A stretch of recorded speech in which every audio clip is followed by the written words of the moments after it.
അല്ല ഇതാരും മൊയ്തുവാ. എന്താ കന്നാസില്?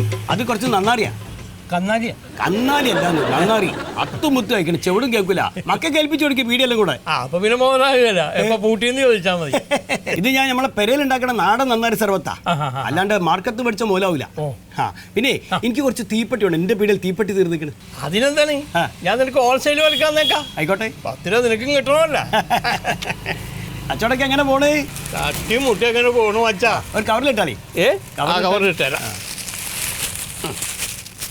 അതാണ്ട് എഴുതി ചോളിട്ടോ. ഓ ഞാൻ തരാം. കുട്ടികൾക്കൊക്കെ സുഖമല്ലേ? ഓ സുഖായിരിക്കും.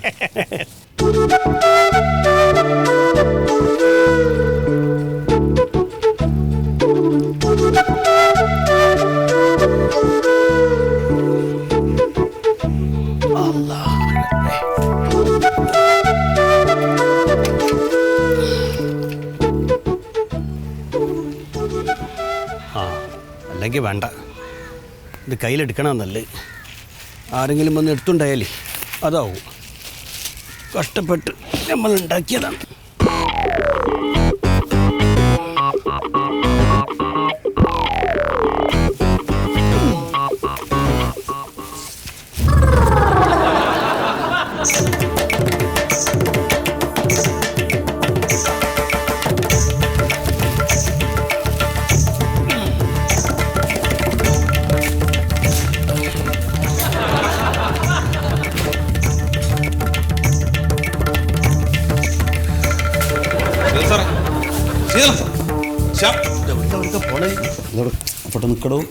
സാറേ നമ്മൾ മനസ്സിലായല്ലോ. ഓ മനസ്സിലായി. മൊയ്തു അല്ലേ? എന്താ കാര്യം പറ. നമ്മളെ വരുമാന സർട്ടിഫിക്കറ്റ് കാര്യം എന്തായി? അത് ശ്യാമളുടെ ടേബിളിലല്ലേ ഇരിക്കുന്നത് അല്ലേ? അങ്ങോട്ട് നോക്കി. നമ്മളെ സമ പരീക്ഷിക്കരുത്. ഇല്ല, നമ്മളെ കൊണ്ട് മാണ്ടാത്തൊന്നും ചെയ്യിപ്പിക്കരുത്. ആ സർട്ടിഫിക്കറ്റ് കിട്ടാണ്ട ഇന്ന് നമ്മൾ ഈ ഓഫീസിൽ നിന്ന് പോകില്ല. ആയിക്കോട്ടെ, ഞാനത് ഇന്ന് തന്നെ ശ്യാമളോട് പറഞ്ഞിട്ട് അക്ഷയ സെന്ററിലേക്ക് അയപ്പിക്കാം. പോരെ? ഈ ശ്യാമള എന്ന് പറയുന്നത് ഇപ്പൊ അങ്ങോട്ട് എണീറ്റ് പോയ പെണ്ണുങ്ങളല്ലേ? ഈ പെണ്ണുങ്ങൾ എന്തിനാ നമ്മളെ കാണുമ്പോൾ എണീറ്റ് ഓടുന്നത്? എന്തെങ്കിലും കാര്യങ്ങളുണ്ടാവും. മൊയ്തൊക്കെ പിന്നെ ശ്യാമള തിരിച്ചു വന്നില്ലെങ്കിലും മൊയ്തൊക്കയുടെ പേപ്പർ ഞാൻ ശരിയാക്കി അക്ഷയക്ക് കൊടുക്കാം. ഓ മൊയ്തുക്കായെ കാണുമ്പോൾ എൻ്റെ മരിച്ചുപോയ ചേട്ടൻ്റെ അതേ ഒരു മുഖച്ഛായ. അതേത് ചേട്ടൻ? മരിച്ചുപോയ ചേട്ടൻ സാറേ. മരിച്ചുപോയ ചേട്ടനെ പറ്റി എന്നോട് പറഞ്ഞിട്ടില്ലല്ലോ. ഇപ്പം മരിച്ചുപോയ ആൾ പോയില്ല സാറേ. ഇനി അതിനെപ്പറ്റി ഞാൻ സാറിൻ്റെ അടുത്ത് നിങ്ങളെ ഏട്ടം മയ്യത്തായതൊന്നല്ല ഇവിടെ വിഷയം. ഇവിടെ വിഷയം നമ്മുടെ സർട്ടിഫിക്കറ്റാ. ഇതെന്താ സാർ ഇത്? അത് തീപ്പെട്ടിയാണ്. തീപ്പെട്ടിയോ? ഇതെന്ത് സർവത്തും തീപ്പെട്ടി കണ്ടിട്ട് എണീറ്റ് ഓടുന്നത്? ഹലോ,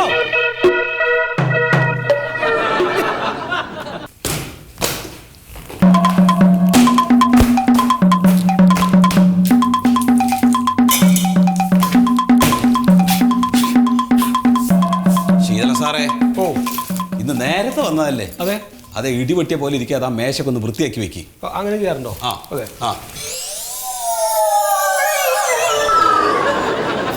മൻമത സാറേ, അതെന്തോന്നാണ്? നിങ്ങളെന്താ അത്തപ്പൂട്ട് വെച്ചിരിക്കുകയാണ്? മാഡം വന്ന് ഏത് ഫയൽ ചോദിച്ചാലും പെട്ടെന്ന് എടുത്തു കൊടുക്കണം. എനിക്ക് ഒരു മേശ കൂടെ കിട്ടിക്കൊള്ളായിരുന്നു. ഇത് ബാക്കി ഒരു ഫയൽ കൂടെ വെക്കാനുള്ള സ്ഥലമില്ല. ഓ, ശ്യാമള മാഡത്തിനോട് ഇനി വേറെ പറയണമായിരിക്കും. നിങ്ങളുടെ ഒരു ഫോണും നിങ്ങളെ മേശപ്പുറന്ന് വൃത്തിയാക്കി വെക്കുന്ന താസിൽദാർ ഇപ്പൊ വരും. കഴിഞ്ഞു. ആ, എന്റെ ഫോൺ കണ്ടോ? വീട്ടിൽ നിന്ന് എടുത്തോ? എന്നാ നോക്കാതിന് വരുന്നോണ്ടാട്ടോ. കിട്ടി.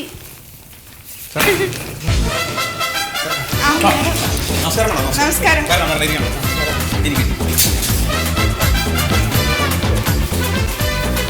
നമസ്കാരം. Good morning madam. നമസ്കാരം മാഡം. നമസ്കാരം. കുടിക്കാൻ ചായ എന്തെങ്കിലും എടുക്കട്ടെ മാഡം? ഈ ചൂടത്തോ? അയ്യോ ചൂടിന്റെ കാര്യമൊന്നും പറയണ്ട. ഇന്നലെ സൂര്യതാമം ഏറ്റ് എന്റെ വീട്ടിന്റെ അടുത്തൊരു പോത്ത് ചത്ത് വേണം. ഈ പോത്തിന്റെ കാര്യമായി. എന്നൊരു കുമ്പട്ടിക്ക ജ്യൂസ് ആയാലോ മാഡം? കുമ്മട്ടിക്ക ജ്യൂസ് വേണ്ട. എന്താ വേണ്ടേ? എനിക്കൊരു ഷാർജ കിട്ടിയാൽ തിരക്കില്ലായിരുന്നു. ഓ, പിന്നെ ഒരു ഷാർജ, ഒരു പൈനാപ്പിൾ.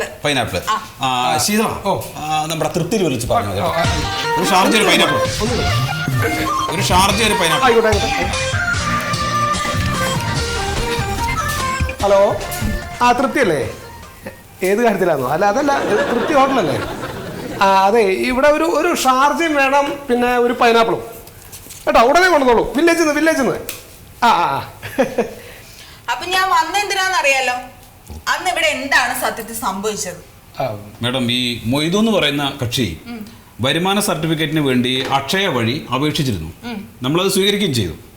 പക്ഷേ അതിൽ പറഞ്ഞ രേഖകൾ മുഴുവൻ ശരിയല്ല എന്നുള്ള ഒരു സംശയം നമുക്ക് തോന്നിയത് കൊണ്ട് ഒന്ന് അന്വേഷിച്ച് കഴിഞ്ഞിട്ട് സർട്ടിഫിക്കറ്റ് ഇഷ്യൂ ചെയ്യാന്നാണ് വിചാരിച്ചത്. എന്താ സംഭവിച്ചെന്നൊന്ന് വിശദമായിട്ട് പറയും. മാഡം, നമ്മുടെ ഈ വെള്ളറട വില്ലേജ് ഓഫീസ് കത്തിച്ചില്ലേ, അന്നാണ് ഇവിടെ ഈ സംഭവം ഉണ്ടായത്. അന്ന് തന്നെയോ? അന്ന് കാരണം ഞങ്ങൾ ആ മെസ്സേജ് വായിച്ചുകൊണ്ടിരുന്നത് അത് കുറച്ച് കഴിഞ്ഞപ്പോഴാണ് ഇയാൾ ഇവിടെ വന്നത്. ശ്യാമള അന്ന് ഇവിടെ ഉണ്ടായിരുന്നോ? പിന്നെ ഞാനുണ്ടായിരുന്നു. ഞാൻ എല്ലാ ദിവസവും വരുന്ന പോലെ ഒരു 11:30-12 മണിയായപ്പോഴത്തേനും വന്ന സമയത്താണ്. എന്താ ഈ ഓഫീസിൽ 11:30-12 മണിക്കാണോ വരുന്നത്? അല്ല, അന്ന് ഇവിടെ ചായയുമായിട്ട് ആ പയ്യൻ ആ സമയത്താണ് വരാറുള്ളത്. അപ്പൊ ആ സമയത്ത് ചായ വന്നപ്പോ ഞാൻ ആ വഴി വന്ന് ഇങ്ങോട്ട് വന്ന കാര്യം പറഞ്ഞത്. എന്താ നിങ്ങൾ പറയണേ? ചായ ആയിട്ട് പയ്യൻ ഇവിടെ വരും, ശ്യാമള മാത്രം പുറത്തു പോയി കുടിക്കോ? അന്ന് വന്നില്ല ഈ പയ്യൻ, അന്ന് വന്നില്ല. അന്ന് ചായയുമായിട്ട് വന്നില്ല. അല്ല മാഡം, ഈ ചായ കൊണ്ട് തന്നെ പയ്യനെ വിളിച്ചു ചോദിച്ചാൽ നമുക്ക് സത്യം അറിയാമല്ലോ. ഇല്ല അറിയാൻ പറ്റില്ല. പയ്യന് ഇവിടെ ഇല്ല, നാട്ടിൽ പോയി. അത് വിളിച്ചു വരുത്താല്ലോ. അല്ല, ബംഗാളിലാണ്. ബംഗാളിൽ പോയിരിക്കുക. ബംഗാളില് പൊങ്കലായിട്ട് പോയിരിക്കുകയാണ്. അല്ല, ബംഗാളില് പൊങ്കൽ. സാറേ, എന്തൊക്കെയാണ് ഈ ഓഫീസില്? കൃത്യമായിട്ട് നിങ്ങൾ കാര്യങ്ങൾ പറയേ. മാഡം, ഇവിടെ എങ്ങനെയൊക്കെയാണ് മാഡം ഈ ഓഫീസ് എങ്ങനെ നടത്തിക്കൊണ്ടു പോകുന്നതെന്ന് എനിക്കും ദൈവത്തിനും മാത്രമേ അറിയൂ.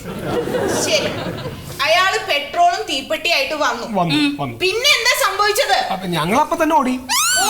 അല്ല, പുറത്തേക്ക് ബൈക്കിലാണല്ലോ ഭക്ഷണം ഇരിക്കുന്നത്, അത് എടുക്കാനായിട്ട് ഓടി. ഈ പെട്രോൾ കണ്ടപ്പോഴാണോ നിങ്ങൾക്ക് ഭക്ഷണം ഓർമ്മ വന്നത്? പെട്രോളാണല്ലോ വാഹനത്തിന്റെ ഇന്ധനം, അപ്പോ ഭക്ഷണമാണല്ലോ നമ്മുടെ ഇന്ധനം എന്ന് വിചാരിച്ചിട്ട് ശീതള അങ്ങനെ ഓടേണ്ടി വന്നു. പോയി. മാഡം, ഈ മൊയ്തുവിനെ പോലീസ് ചോദ്യം ചെയ്തപ്പോ അയാൾ പറഞ്ഞത് കന്നാസിലുണ്ടായിരുന്നത് സർവത്താണെന്ന. അതൊന്നും വിശ്വസിക്കാൻ പറ്റില്ല. വെള്ളറട വില്ലേജ് ഓഫീസിൽ എന്താ സംഭവിച്ചെന്ന് അറിയാമോ? കറുത്ത കോട്ടിട്ട് വന്ന ഒരാൾ എന്തൊക്കെ പൊട്ടിച്ചിട്ട് പോയെന്ന് പറഞ്ഞു. അങ്ങനെയല്ല, കറുത്ത കോട്ടിട്ട് ഹെൽമെറ്റ് ധരിച്ച ഒരു അജ്ഞാതൻ ഒരു പൊതി കൊണ്ടുവന്ന് മേശപ്പുറത്ത് വെച്ചു. എന്നിട്ട് അത് ലൈറ്റർ ഉപയോഗിച്ച് തീ കത്തിച്ചു. അത് സ്ഫോടക വസ്തുക്കളായിരുന്നു, പൊട്ടിത്തെറിച്ചു.